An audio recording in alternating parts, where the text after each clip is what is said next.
நமஸ்ரீ யதிராஜாய விவேகானந்த சூரையே சச்சித் சுகஸ்வரூபாய சுவாமினே ஸ்தாபகாரினே.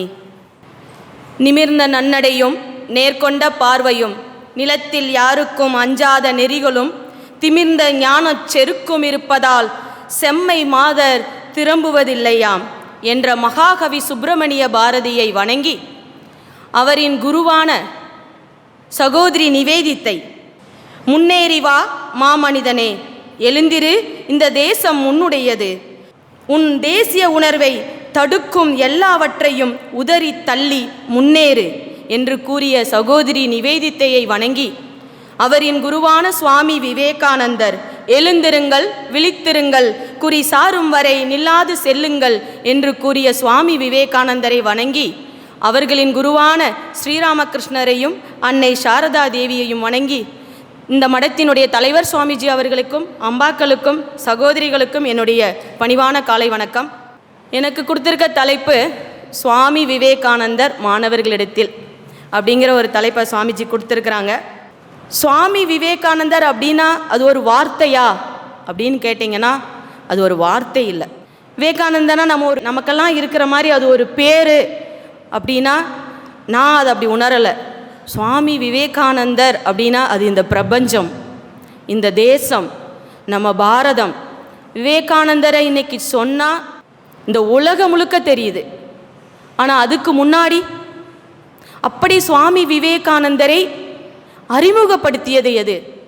இந்த உலகத்தில் விவேகானந்தருக்கு முன்னாடியும் சரி, விவேகானந்தருக்கு பின்னாடியும் சரி, யாராவது ஒரு தனி மனிதனுடைய வார்த்தைகளுக்கு சொற்களுக்கு விழா எடுத்திருக்காங்களா?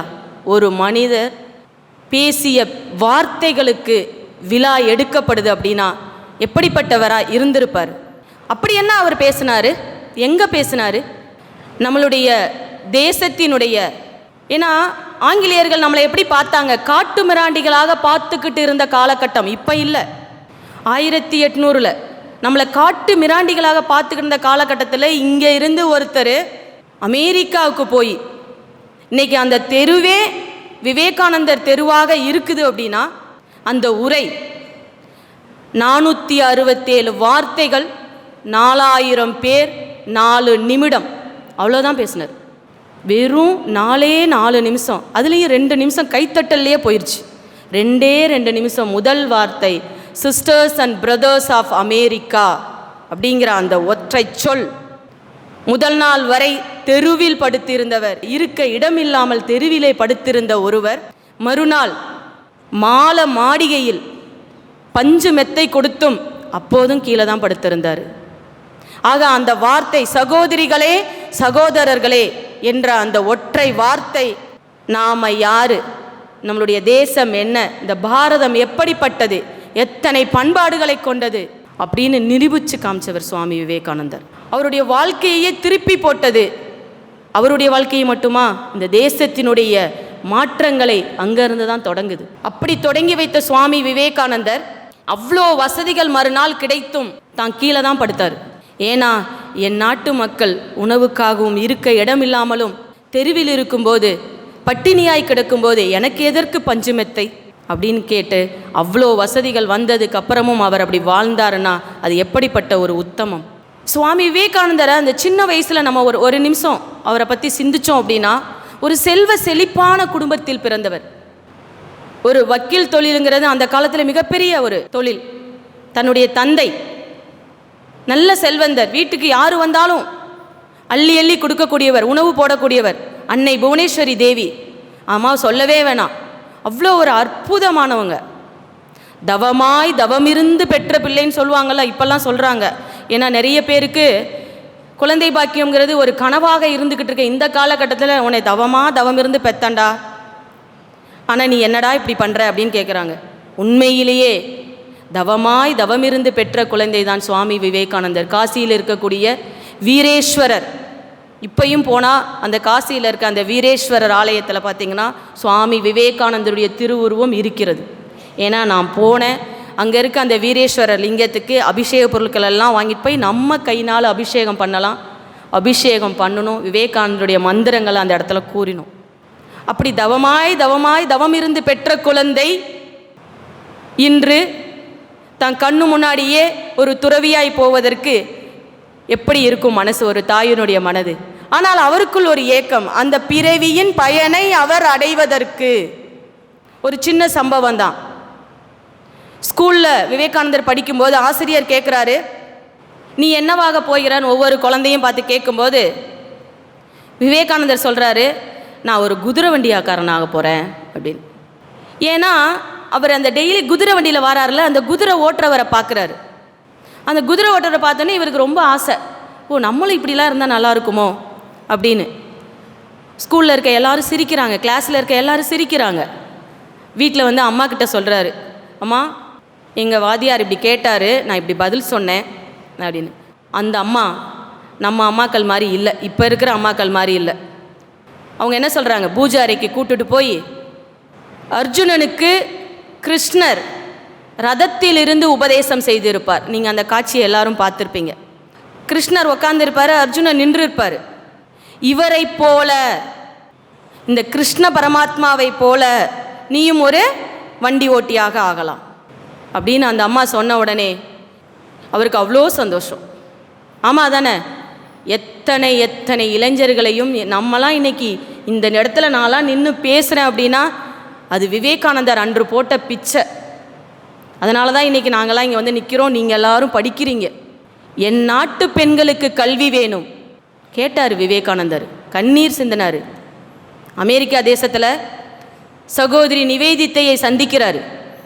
எல்லாருக்கும் தெரியும்ல, சகோதரி நிவேதித்தை மகாகவி சுப்பிரமணிய பாரதியோட குரு. இப்போது சகோதரி நிவேதித்தையை சந்திக்கும் போது அந்த கூட்டத்தில் பேசுகிற குழுவில் நிவேதித்தையும் இருக்கிறாங்க. விவேகானந்தர் கேட்குறாரு, இங்கே 20 பேர் இருக்கீங்க, என் நாட்டு பெண்களுக்கு கல்வி வேணும், உங்களிலிருந்து யாராவது ஒருவர் வர முடியுமா அப்படின்னு. இப்போ சகோதரி நிவேதித்தை அங்கே ஒரு பள்ளி ஆசிரியராக இருக்கிறாங்க. அவங்களுக்குள்ள அந்த மனசுக்குள்ளே நான் வரேன் நான் வரேன் நான் வரேன் அப்படிங்கிற ஒரு ஆன்ம வார்த்தைகள் ஒலிக்குது.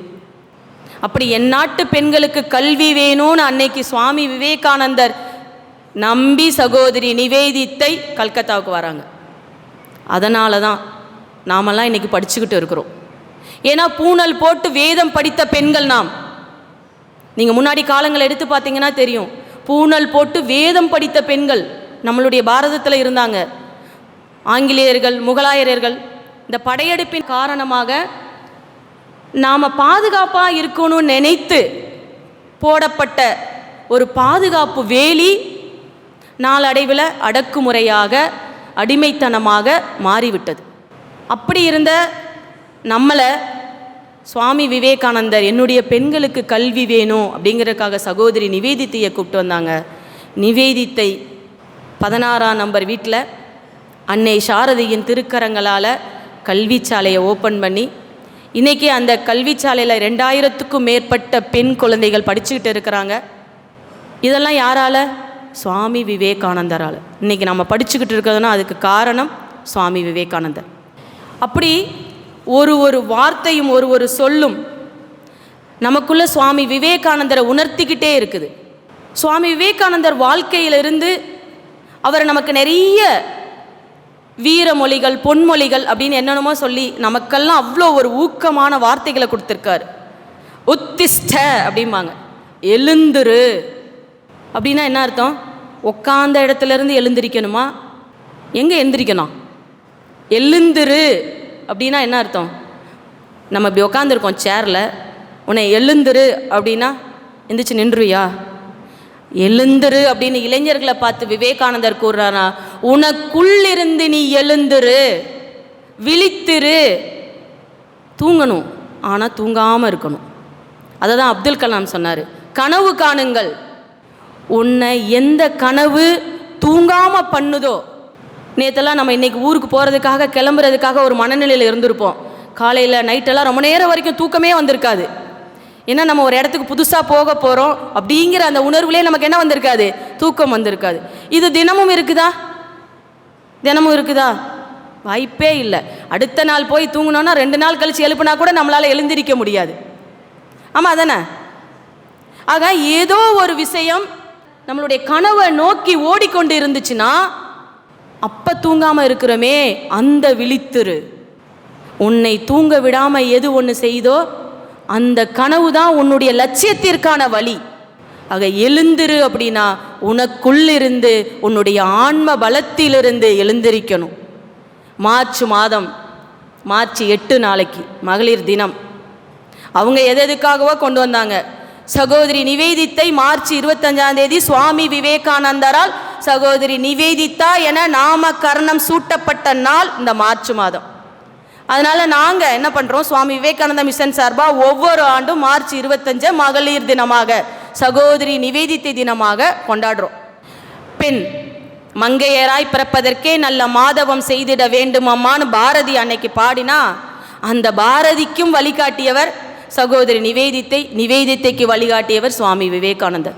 நீங்கள் யாருடைய வாழ்க்கையை வேணாலும் எடுத்துக்கோங்க, எத்தனை பெரிய மகான்களையும் எடுத்துக்கோங்க, மனிதர்களையும் எடுத்துக்கோங்க, ஞானியர்களையும் எடுத்துக்கோங்க, அறிவாளிகளையும் எடுத்துக்கோங்க. அவங்க எல்லாரும் இன்னைக்கு முன்னாடி நிற்கிறாங்கன்னா அவங்களுக்கு பின்னாடி இருக்கக்கூடியவர் சுவாமி விவேகானந்தர் மட்டும்தான். நேதாஜி சுபாஷ் சந்திர போஸ் சொல்றாரு, விவேகானந்தர் உயிரோடு இருந்தால் அவருடைய பாதத்திலே நான் இருந்திருப்பேன் அப்படின்னு சொல்றாரு. அம்பேத்கர் சொல்றாரு, புதிய இந்தியா சுவாமி விவேகானந்தரிடம் இருந்தே தொடங்குகிறது அப்படிங்கிறாரு. இப்படி ஒவ்வொரு மனிதனும், மகாத்மா காந்தி, நீங்கள் யாருடைய வாழ்க்கை வேணாலும் எடுத்துக்கோங்க, எல்லாரும் விவேகானந்தரிடம் இருந்து மட்டும்தான் தொடங்கினது அவங்க வாழ்க்கை. இன்னைக்கு ஒவ்வொரு ஜெகதீஷ் சந்திர போஸ், எத்தனை பேருக்கு தெரியும் நோபல் பரிசு வாங்கின ஜெகதீஷ் சந்திர போஸ், ரவீந்திரநாத் தாகூர். ரவீந்திரநாத் தாகூரே சகோதரி நிவேதித்தை வந்து ஒரு ஹெல்ப்புக்காக நிற்கிறாரு. என்னுடைய குழந்தைக்கு நீங்கள் கல்வி கற்றுக் கொடுக்குறீங்களா, உங்களுடைய ஆங்கிலேயத்தை கற்றுக் கொடுக்குறீங்களா அப்படின்னு. நிவேதித்தை சொல்கிறாங்க, உன்னுடைய குழந்தையை அவருடைய தாய்மொழியில் படிக்க வையே, அப்போ தான் சிந்திக்கும் திறன் வரும் அப்படிங்கிறாங்க. நாம் நம்மளுடைய கல்வியை 5 வயது வரை, 5ஆம் வகுப்பு வரை தாய்மொழியில் தான் படிக்கணும்னு இன்றைக்கி சட்டங்கள் இயற்றப்பட்டிருக்கு. ஏன் என்னை மம்மின்னு கூப்பிட மாட்டேங்கிறாங்க, டாடின்னு கூப்பிட மாட்டேங்கிறாங்க அப்படிங்கிறோம். அவனுக்கு அறிவு வளராது, சிந்திக்கிற திறனே போயிருச்சு. தாய்மொழியில் கொடுக்கப்படும் கல்வியால் மட்டும்தான் என்ன பண்ண முடியும், சிந்திக்கும் ஆற்றல் கிடைக்கும். அதை கொடுத்தது சுவாமி விவேகானந்தர். இன்னைக்கு நிவேதித்தையை நான் சொல்கிறேன் அப்படின்னா நிவேதித்தையின் குருவைத்தான் நான் சொல்கிறேன். தைரியமாக இரு அப்படின்னு ஒரு சுவாமி விவேகானந்தருடைய ஒரு வார்த்தை. நாமெல்லாம் அப்படி இருக்கிறோமா? ஏன்னா நம்மளுடைய தைரியமெல்லாம் ஒரு 4 சுவத்துக்குள்ளேயே முடிஞ்சு போயிடுது. அதை தாண்டி வெளியே வா. பட்டங்கள் ஆள்வதும் சட்டங்கள் செய்வதும் பாரினி பெண்கள் நடத்த வந்தும் 8 அறிவினில் ஆணுக்கு பெண் இலைப்பிள்ளை காணென்று கும்மியடின்னு பாரதி பாடினானா, அந்த பாரதிக்கு அந்த கல்வி ஞானத்தை கொடுத்தது சுவாமி விவேகானந்தர். ஆக தைரியமாக இருக்கணும் அப்படின்னா எப்படிப்பட்ட தைரியம் நமக்கு வேணும்? முடிந்து போன நாள் உனக்கு திரும்ப வராது. நேற்று உன் லைஃப்பில் என்ன வேணால் நடந்திருக்கலாம், அது திரும்ப வருமா? நிச்சயமாக வராது. நாளைக்கு வரப்போகிறது என்னன்னு உங்களுக்கு தெரியுமா? தெரியாது. ஆனால் இன்றைய தினம் யாருடைய கையில் இருக்குது? இந்த நாள், இந்த நேரம், இந்த நொடி யார்கிட்ட இருக்குது? நம்மக்கிட்ட இருக்குது. அதை எப்படி பயனுள்ளதாக நம்ம பயன்படுத்துகிறோம், எதுக்காக பயன்படுத்துகிறோம்? இன்றைக்கி நீங்கள் இவ்வளோ தூரத்துலேருந்து இங்கே வந்திருக்கீங்க அப்படின்னா ஏதாவது ஒன்று உங்களுக்கு கொடுக்கணுங்கிறதுக்காண்டி தான் அம்பாக்கள் இங்கே கூப்பிட்டு வந்திருக்காங்க. ஏதாவது ஒன்று நம்ம குழந்தைங்களுக்கு கிடச்சிரும். எல்லாரும் நினச்சிக்கிறோம் பெண்ணாக பிறந்தா பாவம் அப்படின்னு. இல்லை, நம்ம தான் இந்த சக்தி. இந்த பாரதத்தை தாங்கக்கூடிய பாரத மாதாவே பெண் தான்.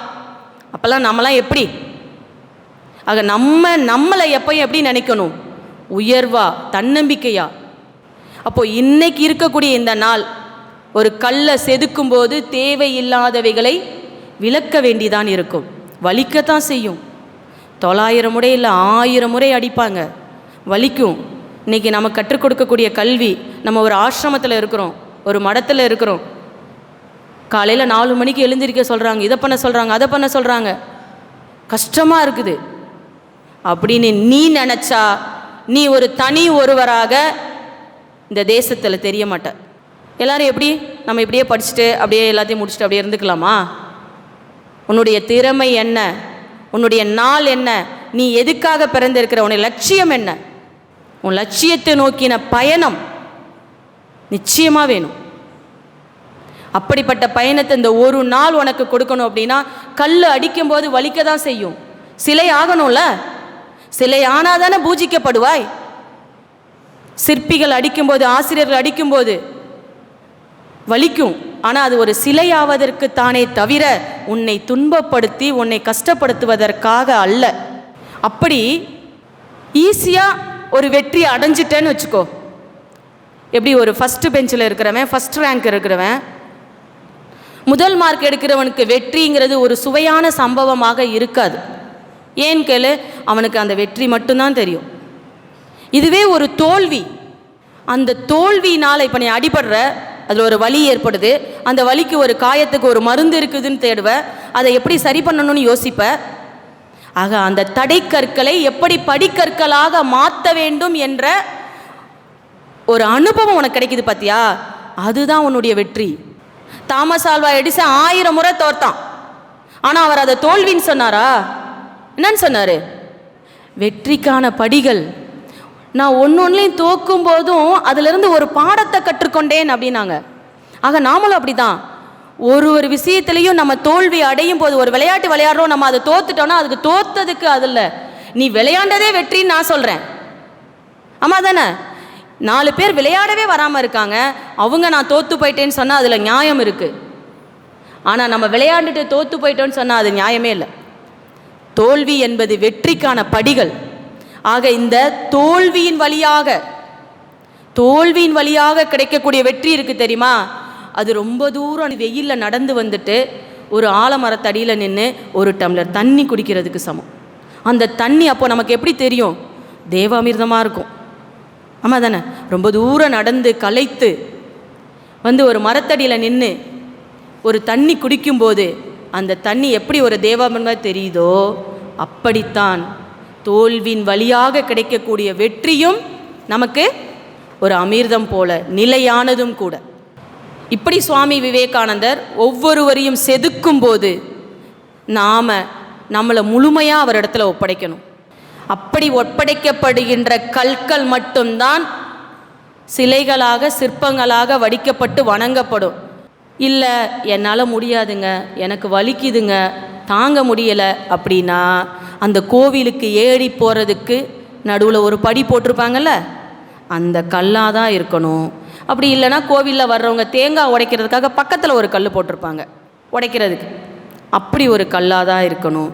நாம் என்னவாக இருக்க வேண்டும் என்பதை நாம் தான் முடிவு செய்ய வேண்டும். ஆக முடிவு செய்கின்ற ஒவ்வொரு செயலும் நம்ம இடத்துல தான் இருக்குது. சுவாமி விவேகானந்தர் சொல்கிறாரு, எல்லா ஆற்றல்களும் உனக்குள்ளே இருக்கின்றன, உன்னால் எல்லாவற்றையும் சாதிக்க முடியும். நம்மக்கிட்ட இருக்குதுங்களா? நம்மலாம் பெண்களாக இருக்கிறோம், இருக்கா? என்ன ஆற்றல் இருக்குது நம்மக்கிட்ட? தன்னம்பிக்கை, என்னால் முடியும். உங்கள் காலேஜில் நிறைய பேர் இருப்பாங்க, ஆனால் இங்கே ஒரு 50 பேர் தான் வந்திருக்கீங்க. ஏன்னா சுவாமிஜியும் அன்னையாரும் குருதேவரும் யாருக்கு எது தேவையோ, அவங்களுக்கு எப்போ தேவையோ அப்போ நிச்சயமாக கூப்பிட்டு கொடுப்பாங்க. ஆக நாம் எல்லாருமே ஆசீர்வதிக்கப்பட்டவர்கள் தான், அதில் எந்த மாற்று கருத்தும் கிடையாது. எல்லா ஆற்றல்களும் உனக்குள்ளே இருக்கின்றன. அப்படி நான் ஒரு குட்டி கதை சொல்கிறேன். ஒரு அப்பா பாம்பு, ஒரு குழந்தை பாம்பு. இந்த அப்பா பாம்பு என்ன பண்ணுது, அப்படியே ஊர்ந்து போய்கிட்டு இருக்கு, குழந்தை கூட போய்கிட்டே இருக்குது. எதிர்த்தாப்புல ஒரு கீரிப்பிள்ளை வருது. கீரிப்பிள்ளையை பார்த்தா பாம்பு என்ன பண்ணும்? பயப்படுமா? கீரிப்பிள்ளை பாம்பை சாப்பிட்றாது. பாம்பு கீரிப்பிள்ளையை பார்த்து பயப்படுது. உடனே கூட வர குழந்தை பாம்பு இருக்குல்ல, அப்பா, அப்பாவே ஒருத்தரை பார்த்து பயப்படுறாருன்னா எவ்வளோ பெரிய ஆளாக இருக்கணும் அப்படின்னு அப்பா அப்படி ஒடுங்கி போனோடனே இந்த குழந்தை பாம்பு கீரிப்பிள்ளைக்கு பின்னாடி போகுது. கீரிப்பிள்ளை போய்கிட்டு இருக்கும்போதே அங்கே ஒரு பெரிய பூனை வருது. பூனையை பார்த்து கீரிப்பிள்ளை பயப்படுது. அப்போது இந்த குழந்தை பாம்பு நினைக்குது, இதை விட அது ரொம்ப பெருசு போல அப்படின்னு என்ன பண்ணுது, பூனையை பார்த்து போகுது. எதுக்கு பின்னாடி போகுது? யாருக்கு பின்னாடி போகுது? பூனைக்கு பின்னாடி யார் போகிறா? குழந்தை பாம்பு போகுது. சரியா? பூனை போய்கிட்டே இருக்கு. பூனை போய்கிட்டே இருக்கும்போது நாயை பார்க்குது.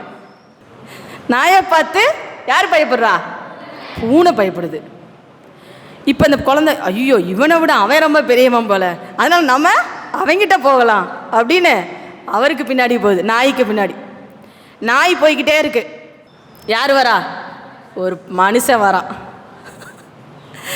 மனுஷன் வந்தோடனே கீழேருந்து ஒத்த கல்லை எடுக்க கூட தேவையில்ல, இன்னும் ஒரு அரட்டினாலே போதும், நாய் என்ன பண்ணிடும்? ஓட்டமாக ஓடிடும். இந்த பாம்பு பார்த்துச்சு, குட்டி பாம்பு, அடாடா இவனை விட அவன் ரொம்ப பெரியவனாக இருக்கானே, நம்ம அவனுக்கு போய் நன்றி சொல்லலாம். இதெல்லாம் நன்றி சொல்கிறதுக்கு போகுது குழந்தை பாம்பு. அப்போ அவனுக்கு பின்னாடி போய் நன்றி சொல்லலாம் அப்படின்னு அப்படியே போனால் அவன் என்ன பண்ணுறான்? திரும்பி பார்த்தா பாம்பு இல்லடா வருது அப்படின்னு விழுந்து அடிச்சு ஓடுனான் பாரு. அப்பத்தான் தெரிஞ்சிச்சு பாம்புக்கு நம்ம கிட்ட தாண்டா இருக்கு எல்லா சக்தியும். நம்ம என்ன பண்றோம்? யாராரு பின்னாடியோ எதுக்கு பின்னாடியோ என்ன பண்ணிக்கிட்டு இருக்கிறோம்? ஓடிக்கிட்டு இருக்கிறோம். அப்ப எல்லா ஆற்றல்களும் நமக்குள்ளே இருக்கின்றன. நம்மால் எல்லாவற்றையும் நல்ல சத்தமா ஆக உனக்கு எப்பெல்லாம் நம்ம பின்னாடி போகிறோமோ அப்பெல்லாம் இந்த கதை ஞாபகத்துக்கு வரணும். ஓகேவா? நம்மகிட்ட தான் நம்ம சக்தி இருக்கு. நம்ம வெளியில் எங்கேயும் எதையும் என்ன பண்ண தேவையில்ல, தேட தேவையில்ல. இன்னைக்கு எவ்வளோ பேர் தேடிக்கிட்டு ஓடிக்கிட்டு இருக்காங்க தெரியுமா? எத்தனை ரசிகர்கள் பின்னாடியும் எத்தனை நடிகர்கள் பின்னாடியும். உண்மையான ஹீரோ யாரு? சுவாமி விவேகானந்தர். சப்ஜெக்டை விட்டு வெளியில் போயிடக்கூடாது. உண்மையான ஹீரோ யாரு? சுவாமி விவேகானந்தர்னு சொல்லக்கூடாது, சுவாமி விவேகானந்தர் தான் சொல்லணும். அன்னையார அன்னை ஸ்ரீ சாரதா தேவின்னு தான் சொல்லணும். பகவான் ஸ்ரீராமகிருஷ்ணர் தான் சொல்லணும். ஏன்னா அவங்கெல்லாம் நமக்கு முன்னாடி வாழ்ந்து காட்டியவங்க. யாரையும் நம்ம இறைவனுங்களை யாரையும் முருகனை பார்த்தனா, விநாயகரை பார்த்தனா, சிவனை பார்த்தனான்னு கேட்டால் கேள்விக்குறிதான். ஆனால் இவங்களெல்லாம் பார்த்தோமா? பார்த்துருக்காங்களா? இந்த சுற்றி பாருங்க. இவங்கெல்லாம் பார்த்து வாழ்ந்து கற்றுக் கொடுத்த பாடத்தை அப்படிப்பட்ட சுவாமி விவேகானந்தர் சொல்றாரு, எல்லா ஆற்றல்களும் உனக்குள்ளே இருக்கின்றன, உன்னால் எல்லாவற்றையும் சாதிக்க முடியும். ஆனால் நம்ம என்ன நினச்சிக்கிறோம்? எனக்கு ஒன்றுமே வராதுங்க, ஒன்றுமே தெரியாதுங்க. யாரோ ஒருத்தர் நீ முடியாது முடியாது முடியாதுன்னு சொல்லிக்கிட்டு இருக்க ஒன்றை ஒருத்த முடிச்சு காட்டுறான். அவனும் உங்களுக்குள்ளே தானே இருக்காங்க, உங்கூட படிக்கிறவங்க தானே. இப்போ யாரோ ஒருத்தரால் முடிகிறது, ஏன் உன்னால் முடியாது? நினைக்கணும், சிந்திக்கணும். அப்படி வாழ்ந்த சுவாமி விவேகானந்தர் ஒவ்வொரு வார்த்தையையும் நீங்கள் நல்லா யோசித்து பாருங்கள். ஒரே ஒரு வார்த்தை சுவாமி விவேகானந்தர்கிட்ட இருந்து ஒரே ஒரு வார்த்தை, ஒரே ஒரு வாக்கியத்தை எடுத்துக்கோங்க, அது உங்களுடைய வாழ்க்கையின் மாற்றத்தை நிச்சயமாக கொண்டு வரும். அவ்வளோ ஒரு அற்புதமான அந்த வார்த்தைக்கு சக்தி இருக்குன்னு நான் சொன்னேன் பார்த்தீங்களா? விவேகானந்தருடைய வார்த்தைக்கு அவர் சொல்கிறாரு, 5000 ஆண்டுகளுக்கு தேவையான தகவல்களை நான் கொடுத்துட்டேன். விவேகானந்தர் சொல்கிறார், வாழ்ந்தது என்னமோ 39 ஆண்டுகள் தான், ஆனால் 5000 ஆண்டுகளுக்கு தேவையான விஷயத்தை கொடுத்துட்டேங்கிறாங்க. எத்தனை பேருக்கு தெரியும்? சுவாமி விவேகானந்தரால் தான் இன்னைக்கு நம்ம பாரதம் இன்னைக்கு இவ்வளோ தூரம், உலகமே நம்மளை பார்த்து பயப்படுது. G20 மாநாட்டுக்கு நம்ம தேசத்தினுடைய தலைவர், பாரத பிரதமர் தான் தலைவராக இருந்தார். ஆனால் நம்மளெல்லாம் இப்படி பார்த்துட்டு போனான், இன்னைக்கு இப்படி நின்று கை கொடுக்குறாங்க. பார்க்குறீங்களா, பார்க்கலையா? அப்படி வளர்ந்து இருக்கிறோம். பாரதத்தினுடைய கட்டமைப்பு சுவாமி விவேகானந்தரால் உருவாக்கப்பட்ட தேசம். உலகத்திற்கே பாரதம் தான் குருவாக இருக்கணும். ஞானிகளும் சந்நியாசிகள் பரம்பரை இந்த தேசத்தில் தான். நாம் அவங்க நினைக்கிற மாதிரி சாதாரணப்பட்டவர்கள் அல்ல. இன்னைக்கு டாடா நிறுவனம், நாம் ஒரு அக்கினி வீரர், இதெல்லாம் இன்னைக்கு வந்திருக்குன்னா சுவாமி விவேகானந்தரால். அன்னைக்கு சுவாமி விவேகானந்தர் கப்பலில் போகும்போது டாடா நிறுவனத்தினுடைய தலைவரை பார்த்து, ஏன் நீ அங்கே போய் தொழில் பண்ண போகிறீங்க, நம்ம நாட்டில் பண்ணுங்க, அந்த ஒரு வார்த்தை இன்னைக்கு அணுகுண்டு சோதனையில் நாம் ஜெயிச்சிருக்கிறோம். எத்தனை எல்லாரும் இன்னைக்கு பாரதத்தை பார்த்து சுற்றி இருக்கிற. இன்னைக்கு அமெரிக்கா 30% நம்மளை ஆண்டுகிட்டு இருந்தாங்க. இன்னைக்கு நாம் உலகத்தையே ஆள்ற அளவுக்கு முன்னேறி இருக்கிறோன்னா வலிமை, பாரதத்தின் வலிமை சுவாமி விவேகானந்தர். யாருடைய வாழ்க்கையை நீ திருப்பி பார்த்தாலும் அப்படிப்பட்ட சுவாமி விவேகானந்தர் ஒவ்வொரு மனிதனிடத்திலும் சொல்லக்கூடிய ஒரே ஒரு வார்த்தை, உன்னால் முடியும், உன்னால் மட்டுமே முடியும். உருவாகு. உன்னை இப்போ உருவாக்கிக்கிட்டு இருக்காங்க. சாரதா கல்லூரி உன்னை உருவாக்கிக்கிட்டு இருக்கு. உருவாக்கு, பி அண்ட் மேக். இன்னைக்கு நீ உருவாகிறது எதுக்கு காரணம்? எதுக்காக? உனக்காக. நீ உருவானேனா உன்னால் ஒரு 10 குழந்தைங்களை உருவாக்க முடியுமா? லீவுக்கு ஊருக்கு போகிற உன்னுடைய தெருவில் இருக்க குழந்தைங்களுக்கு 4 வார்த்தை விவேகானந்தரை பற்றி சொல்லிக் கொடு. அது நீ அந்த சாரதா கல்லூரிக்கு பண்ணுற மிகப்பெரிய பொக்கிஷம். ஏன்னா இன்னைக்கு அவங்க உன்னை உருவாக்கிக்கிட்டு இருக்காங்க. அதுக்காக தான் இவ்வளோ கஷ்டப்படுறாங்க. உன்னுடைய தாய் தந்தை, இன்னைக்கு நம்மளை பார்க்கக்கூடிய கண்கள், நீ பார்க்கலாம், நம்ம பார்க்கக்கூடிய கண்கள் எல்லாமே தவறான கண்களாக பார்க்கப்படுது. அந்த நிலையை மாற்ற வேண்டும் என்றால் நீ உனக்குள்ளே ஒரு கட்டுப்பாடு, உனக்கான கட்டுப்பாடுகளை விதிக்கும் போது அதை அன்பாக ஏற்றுக்கொள். உருவாகு. ஒவ்வொரு முறையும் உன்னை செதுக்கும் போது வலிக்கிறது என்றால் உன்னை உருவாக்கி கொண்டு இருக்கிறார்கள் என்ற அர்த்தம். விவேகானந்தர் ஒவ்வொரு பெண்ணும் எங்க ஒரு பெண் மதிக்கப்படுகிறாளோ அந்த தேசம், அந்த வீடு சுபிக்ஷமாக இருக்கும். ஆக நாம் எல்லாரும், நம்ம ஒவ்வொருத்தரும் ஒரு தேசத்தை உருவாக்கும் சக்தியாக, இந்த பாரதத்தினுடைய சக்தியாக நாம் இருக்கிறோம். மலைத்துளி ஒரு மண்ணில் விழுகுது, அது மண்ணோட மண்ணாக போயிடுது. அதே அந்த ஒரு மலைத்துளி கடலுக்குள்ள வாய் திறந்திருக்கும் சிப்பிக்குள்ள, அதுவும் சுவாதி நட்சத்திரத்தன்று விழுந்துச்சு அப்படின்னா அது என்னவா மாறுது? முத்தாக மாறுகிறது. விழுகின்ற இடத்தை பொறுத்து தான் அது முத்தா, வெறும் மலைத்துளியா, வெறும் தண்ணீரா, கால்வாயான்னு தெரியும். நீங்கள் விழுந்திருக்கிறது எல்லாமே விரிந்திருக்கும் சிப்பிக்குள்ளே விழுந்திருக்கீங்க. அப்படின்னா என்ன அர்த்தம்? நீங்கள் எங்கே இருக்கீங்க? இப்போ எங்கேருந்து வந்திருக்கீங்க? அன்னையாருடைய பாதுகாப்புக்குள்ள, அன்னையாருடைய அன்புக்குள்ள, அன்னையாருடைய கவசத்துக்குள்ள. ஆக நீங்கள் எல்லாரும் யாரு? முத்துக்கள். சொல்லுங்க தைரியமா, நாங்கள்லாம் முத்துக்கள்னு சொல்லுங்க. முத்துக்கள். முத்துக்கள் பவளங்களாகவும் சொக்கங்களாகவும் ஜொலிக்கணும். அந்த முத்து எங்கே இருக்கும் தெரியுமா? எங்கே இருக்கும் முத்து? அதை நம்ம பயன்படுத்துறதை பொறுத்து. கிரீடத்தின் மேலே நாம் ஒவ்வொருவரும் ஒவ்வொரு முத்து. அது கிரீடத்துக்கு மேலே இருக்கணுமா, எங்கே இருக்கணும்னு நீ தான் முடிவு பண்ணணும். முத்துக்களாக நாங்கள் கொடுத்துட்டோம்.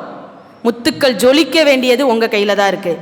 ஆக அப்படி ஒரு முத்துக்களாக நீங்கள் இருப்பீர்கள் என்று நான் நம்புகின்றேன். ஆதிசங்கரர் சொல்கிறாரு, பூக்கோளம்னு ஒரு மரம் இருக்குது, மரத்திலிருந்து விதைகள் விழுகுது. நீ போய் செக் பண்ணிப்பாரு. பூக்கோளம்னு ஒரு மரம் இருக்குது, அது தரையில் அந்த விதைகளை விழுந்துச்சுன்னா கொஞ்சம் நேரத்தில் என்ன பண்ணுமா, அந்த விதைகள் அப்படியே ஒட்டி ஒட்டி ஒட்டி ஒட்டி திரும்ப போய் மரத்தோடு ஒட்டி கொள்ளுமா. அப்படி ஒரு மரம் இருக்குது. அதை போல நீ எங்கே சுற்றினாலும் திரும்ப எங்கே வந்து சேரணும்? திருமூவரிடத்தில் வந்து சேரணும். அதற்காக தான் இது. ஆக நிறைவாக வாழ்ந்து காட்டிய ராமனையும் வழியை காட்டிய கிருஷ்ணரையும், இந்த 2 வழிகளையும் சுவாமி விவேகானந்தருக்கு காட்டிய ஸ்ரீராமகிருஷ்ணரையும் அன்னை சாரதையையும் வணங்கி இந்த வாய்ப்பு, நல்வாய்ப்பை ஏற்படுத்தி கொடுத்த சுவாமிஜி அவங்களுக்கு என்னுடைய சாஷ்டாங்கமான நமஸ்காரத்தை செலுத்தி நிறைவு செய்கிறேன். ஜெய் ஸ்ரீ குருமகராஜி கி ஜெய், ஸ்ரீ அன்னை சாரதா மணி தேவி கி ஜெய், ஸ்ரீ வீரத்துறைவி விவேகானந்த மகராஜி கி, வேதாந்த சிங்கம் சுவாமி விவேகானந்தருக்கு, சிக்காகோ சபையில் சிங்கமென முழங்கிய சுவாமி விவேகானந்தருக்கு, இந்துக்களின் காவலன் சுவாமி விவேகானந்தருக்கு, சனாதன தர்மத்தின் காவலன் சுவாமி விவேகானந்தருக்கு. ஜெய் பாரத் மாதா கி.